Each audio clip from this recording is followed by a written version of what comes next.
Solidarité Bandal, Solba, Nazer Jipen Kabongo. Yes! Yes!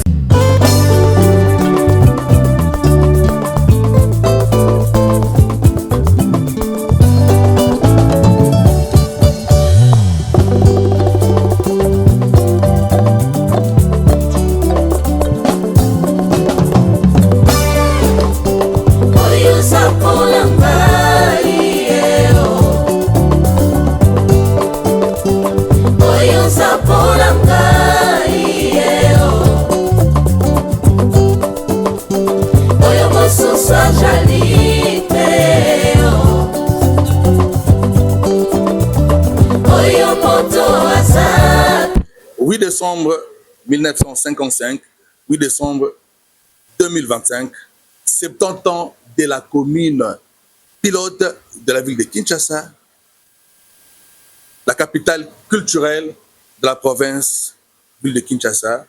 C'est bel et bien la commune culturelle, la commune de Bandalungwa.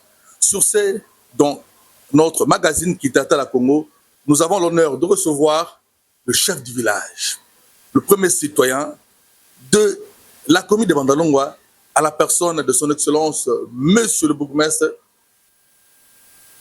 Alphonse Ndofula. Bonjour, monsieur le bourgmestre. Bonjour, monsieur Jupin. Nouveau le maire aussi, hein? À toi aussi également. À la tête de cette grande commune, nous avons monsieur Ndofula Alphonse, qui coïncide aussi avec les 70 ans de la dite commune. Quelles sont vos impressions? Bon, merci beaucoup pour l'opportunité d'abord. Mon impression, c'est de participer à la cérémonie des 70 ans de Bandal. Parce que ce n'est pas donné à tout le monde. Il y a beaucoup de gens qui sont passés par ici. Ils n'avaient pas eu l'occasion de fêter les 70 ans. Un enfant de 70 ans, c'est un papa, soit une maman. Donc, s'il faut que je donne mon impression, j'ai l'impression de joie, de fierté pour Bandal aussi. Aujourd'hui, la commune de Bandalungwa, qui a 70 ans, n'a âge et sagesse, n'a Alphonse Ndofula. Toyoki Nsango était le numéro 1 de la commune de Bandalungwa, a eu initiative pour organiser événement Moko Mounene pour célébrer la fête de 70 ans à Bandalungwa. C'est une grande première dans notre commune parce que je suis aussi andalois de pure souche. L'Ikanisson et Utakiwapi était mon amboka Alphonse Ndofula à Sangisa. Leader d'opinion ya Bandalungwa a sangisa ba notable a sangisa force vive ya Bandalungwa pour être azwa likanisi et la population pour célébrer fête wana ya Bandalungwa otobi vive le 70 ans de Bandal. Bon, les agaka ndenge moko lokola mokonza mboka a fetaka mbula nyonso le 30 juin pour la République démocratique du Congo. Bandal eza République moko ya muke. Président nango en miniature, c'est moi. Et c'est Ndofula.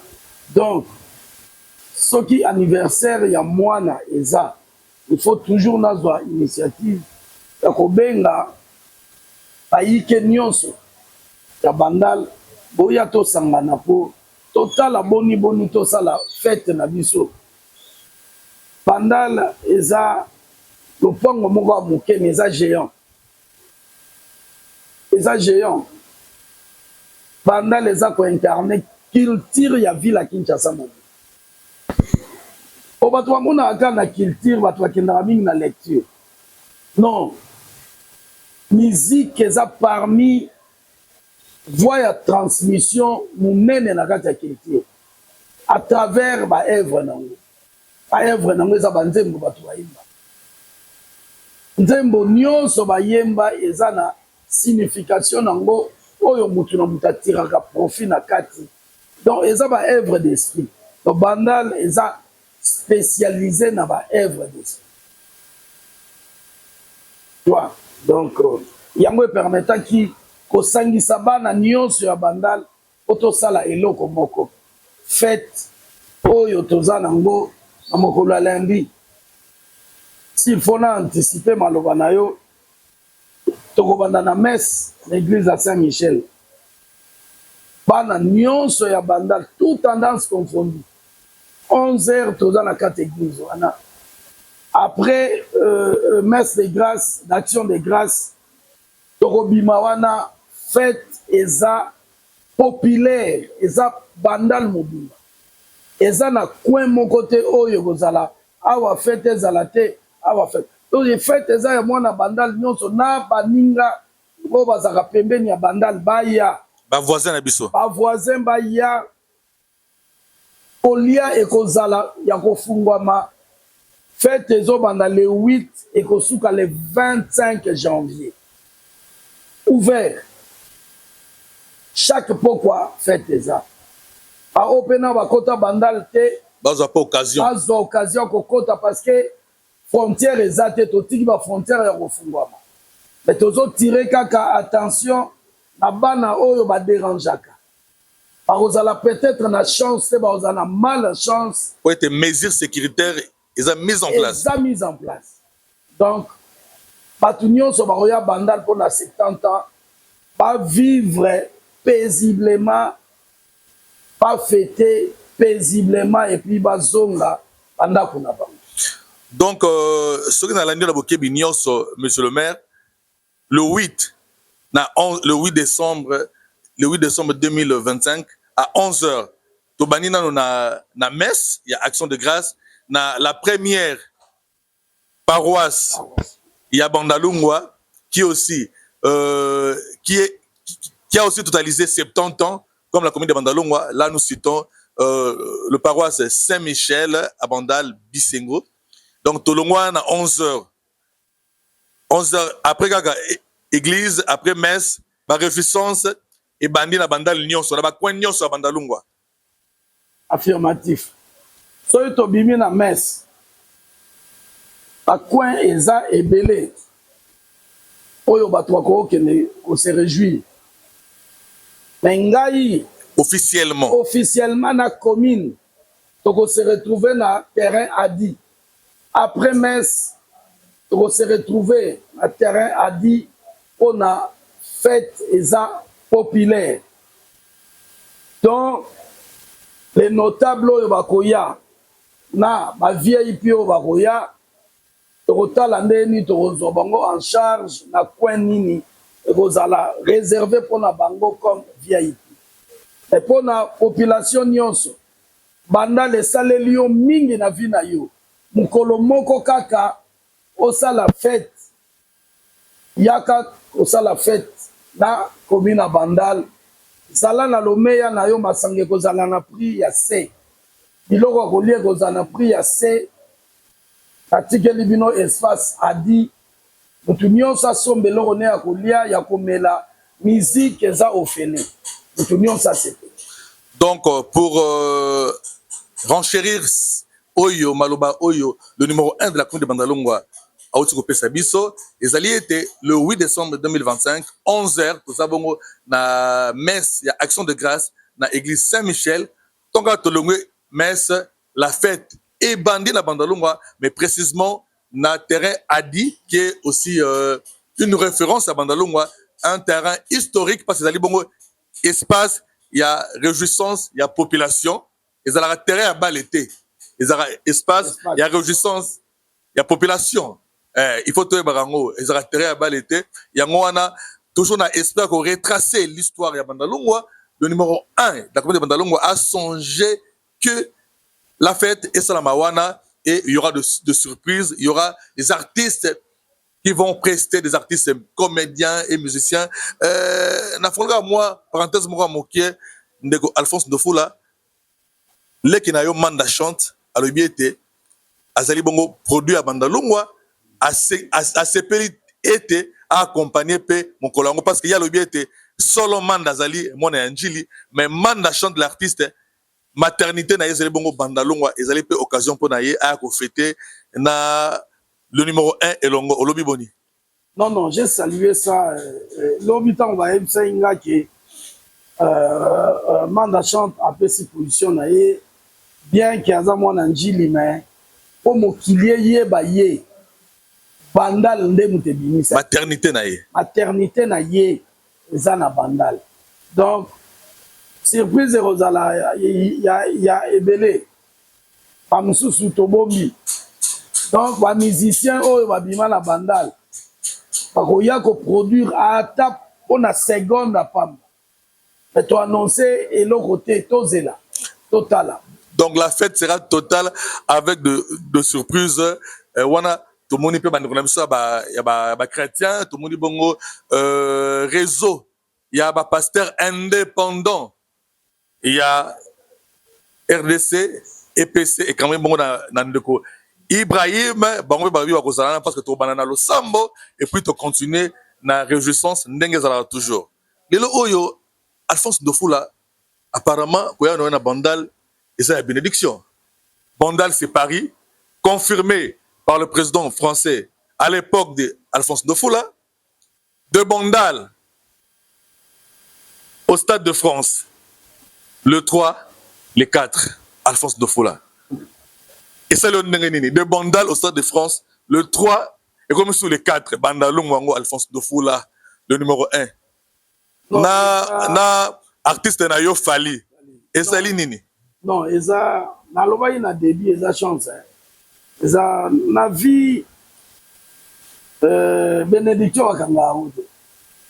À Kangarote. Bénédiction, ça le roi Boupé, et ça le roi Maï. C'est au Kanyango et Golukanzela. Donc, la Robette a tout l'ôté, mais je suis là, je suis béni. Et ça l'a mis dans le moment nanga. Et puis, nous avons un miracle et belé pour la famille. Nous avons pas. Un mot à ton jeune frère, à ton artiste, Fally Ipupa. Déjà, vous avez une très bonne relation. À tout moment, à ça, toujours appel na numéro 1 à Bandalongo, à commune naye. Un mot à l'artiste Fally Ipupa ou à Botala aussi.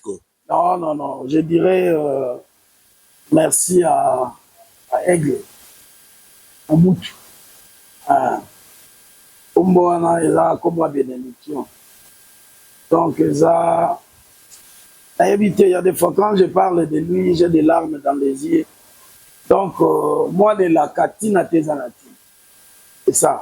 Pour nous pousser, Tina Tezanati. Dans Mbappé, sa chance, c'est de drapeau, Nabiso, et comment qu'on flotter. Ngande, Moutunayebi, ma place, Natamboula, dans le monde entier. Quand on présente le bourgmestre des Bandal, Bandal, c'est Paris. Oui. Donc, pour le chapeau, à tout foutami l'éloté, au foutama. Ce qui est ban no ba foutami, ce qui yo foutami te ban no ba foutami. Donc, et là on a vu le banoka ya mwana Aigle Jazz. Aigle, Mobutu, parce qu'il faut aussi marteler que Mobutu, c'est l'un de grands notables. Il y a commune à Bandalungwa et à l'époque tant Tokola, Mobutu ya Brazzaville, Sassou Nguesso. Mobutu ya Angola, Intel. Mobutu ya Gabon, Omar Bongo. Mobutu, c'est pour dire le chef, c'est pour dire le guide, c'est pour dire c'est lui le guide de la musique congolaise, le guide de la musique africaine. C'est bel et bien Fally Ipupa. Monsieur le bourgmestre, tout le monde cité par rapport à notre entretien, un entretien spécial pour le 70 ans de la commune de Bandalungwa, une grande fête initiée par le numéro 1 de la commune de Bandalungwa, qui est bel et bien Monsieur Alphonse Ndofula Tolobi. Vive 70 ans Bandal. Un mot de la fin par rapport à notre entretien. Non, en tout cas, moi, il y a fin Zavava. D'abord, merci à JPN pour l'opportunité, l'occasion. Alors, on va mettre un simple gérant. À Géraka, établissement Moroboni. Oyo bakolo na baza. Mais na date lelo nakoma pe propriétaire banda mokolo yo chef de l'état ezalaka le 26 novembre 2022 mokolo to na ye atiaka mokolo to atindinga na ya diriger commune oyo pour représenter ye na bandal banda bible lobi place bitambe na yo epesama eli makolo na yo esika wana eza ya yo amen donc vie na nge etikali awa donc bandalungwa bato bautaka mboka bayaka bakoma oloba lelo baza bandalwa nani apesa ye bango nini nationalité bolingo na bango na bandal nga kutu nazaka na ordonnance na mokolo to eza na bapapier na ngao donc je dis merci au chef de l'état ezaki basimbaka mitema. Il faut signaler que vous êtes aussi élu na bandalungwa. Je suis un élu aussi. Azarté. Yo uti commune mususu mais ba élire yo. Et puis bazo bundisa yo. Yo bundaka note batuka ba obundela yo. On est là Katiba. Fêtons les 70 ans de Bandal, nous fêtons de Bandal au Stade de France le 3 et le 4. Ezali bongo likamu toujours ya Bana Yelaka. Vive Bandalungwa, vive Kinshasa, vive notre star Fally Ipupa et vive le bourgmestre Alphonse Ndofula Mwana Yelaka. Oyo aina masona, aina ngenge mosusu. Allez, le rendez-vous c'est pour le 8 décembre à l'église Saint-Michel et au terrain Adi. Il faut retenir que la fête à Bandal c'est du 8 décembre 2025 au 25 janvier 2026 au terrain Adi. Nous aurons aussi des projections. Il y a Cannes, toujours dans le cadre de la fête à Bandalungwa, et fête, il y a Kinshasa, Mobimba, fête de la RDC. Allez, vive le 70 ans de Bandalungwa. Bandal, c'est Paris, la commune pilote de la ville-province de Kinshasa. Soukaina, toujours dans Koloyesu. Allez, ciao. Solidarité Bandal, Solba, Nazer Jipen Kabongo. Yes!